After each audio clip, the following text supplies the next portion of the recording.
이번 사례는 귀 뒤에 발생한 피지선 또는 표피낭 등의 문제입니다. 귀나 귀 주위, 얼굴뼈 이런 곳에 피지선이 많이 발달하면 수술이 매우 어려운 케이스가 많고, 그렇게 되다 보면 이제 약물 치료를 하거나 보존적 치료, 또 외과적인 어떤 치료를 한다 해도 겨우 절개배농 정도만 하게 되는 경우가 많고, 이런 게 반복하다 보면 환자 자신도 절개배농으로 재발을 하다 보니까 치료를 포기하는 경우도 있고, 또 의사들도 이런 문제에 있어서 적극적으로 치료를 안 하게 되는 그런 일들이 많이 있습니다. 이분은 여성이고 귀 뒤에서 혹도 만져지고, 또 그 피지 분비물이 발생하는데 냄새도 많이 나고 또 괴로운 그런 상태인데, 한국에 있을 때도 그렇고, 이분이 해외에 거주하는 분인데 해외에서도 그렇고 수술을 잘 안 해주려고 하는 그런 상황이죠. 그리고 무엇보다 수술이 그다지 쉽지 않습니다. 이분 요거는 주사기 뒤편에 있는 것은 그 전에 제가 수술을 했던 것이고, 이 앞에 지금 이제 색소가 들어있는 약물이 보이는 것은 이제 그 다음에 확인하는 과정입니다. 수술 전 확인하는 과정이죠. 앞서 다른 영상에서도 보신 분들이 있을 것입니다.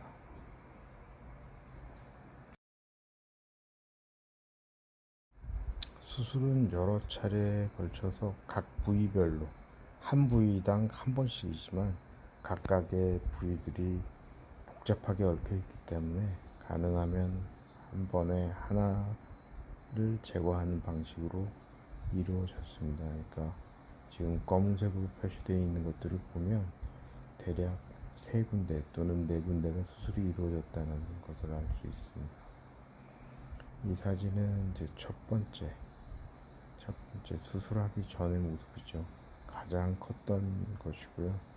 조금 전에 보였던 절개창이 보였던 상태, 그 상태를 첫 번째 수술한 모습이라고 보시고요. 이게 수술하기 전의 모습입니다. 보시다시피 눈으로 봐도, 사진으로만 봐도 물룩해져 있고 굉장히 커져 있다라는 것을 알 수 있습니다. 그래서 이것을 열어보면 그 안에 냄새가 나는 분비물 또는 냄새가 나는 피지가 가득 차 있는 것을 알 수 있고, 자주 감염이 될 수 있습니다. 그 바로 옆에 이제 나중에 추후에 수술할 것이지만 빨간 원에 피지선이 발달해 있는 것을 또 볼 수 있고요. 그 외에도 사진으로 확인하실 수도 있지만 여러 군데에 피지선과 피지선을 분비하는 누공, 구멍이죠. 배출하는 구멍, 우리 모공이라고 보통 표현하는데, 그런 것들을 확인할 수 있습니다. 이런 게 귀 뒤에 생기면 그나마 좀 치료하기 편한데, 흉터 걱정이 적기 때문에 필요하기 편한데, 하지만 그럼에도 불구하고 굉장히 복잡하게 미세하게 얽혀 있기 때문에 그것을 일일이 찾아서 수술하는 것은 사실 쉽지 않습니다. 그래서 이와 같은 영상이 나온 거죠. 색소가 들어있는 약물을 작은 구멍을 통해서, 바늘이 아닙니다. 바늘이 아니라 끝이 뭉툭한 그 프루브라고 우리 보통 하는데, 상처를 주지 않는 그런, 찔릴 수 없는 그런 구조를 갖고 있는 바늘이라고 보시면 되고, 이것을 이제 이것을 통해서 약물을 주입하게 되면 연결되어 있는 것으로 나오게 되는데, 다 확인할 수는 없습니다. 확인이 되는 것도 있고 확인이 되지 않는 것도 있습니다. 그리고 이거는 그 그 다음날, 그 수술하기 전날의 모습이네요.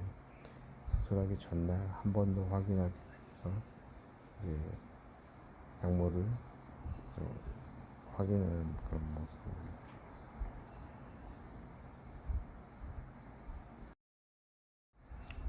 수술 이제 당일의 모습이죠. 반창고에 가려져 있는 부분이 그 전에 수술한 부위고요. 그리고 이제 아래 부분이 수술을 할 부위입니다. 이것은 수술을 이제 다 끝마치고 난 다음의 모습이죠. 복잡하고 긴 연결 통로들을 섬세하게 일일이 찾아서 다 제거를 했습니다. 한 서너 군데, 크게 눈에 보였던 건 세 군데, 그리고 작게 한 군데 정도의 구멍이 있었고, 그 구멍을 일일이 다 찾고 서로 연결되는 것을 2층, 3층으로 이렇게 나눠져서 연결되어 있었는데, 그런 것들을 다 제거하고 난 다음의 모습입니다. 물론 이제 마지막에 또 사진이 나오겠지만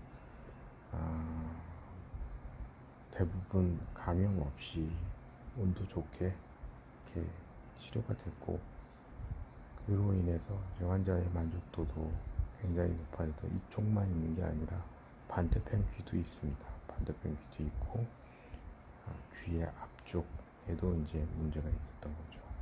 여기가 바로 좀 전에 색소가 여러 군데로 흘러나와서 제거를 했던 부분인데, 그렇게 해서 제거를 했다고 해서 완치가 된다고 생각할 수 없습니다. 숨어있는 무언가가 있다면 다시 또 거기에서 감염이나 아니면 재발과 유사 증상이 발생할 수 있다는 거죠. 그래서 수술이 어려운 거고, 그래서 수술을 잘 안 하려고 하는 거죠. 그래서 이것은 이제 수술을 한 일주일 정도, 두 번째 수술로 일주일 정도 지났을 때의 모습인데, 굉장히 감염도 없고 잘 나아가는 것을 보여주고 있습니다.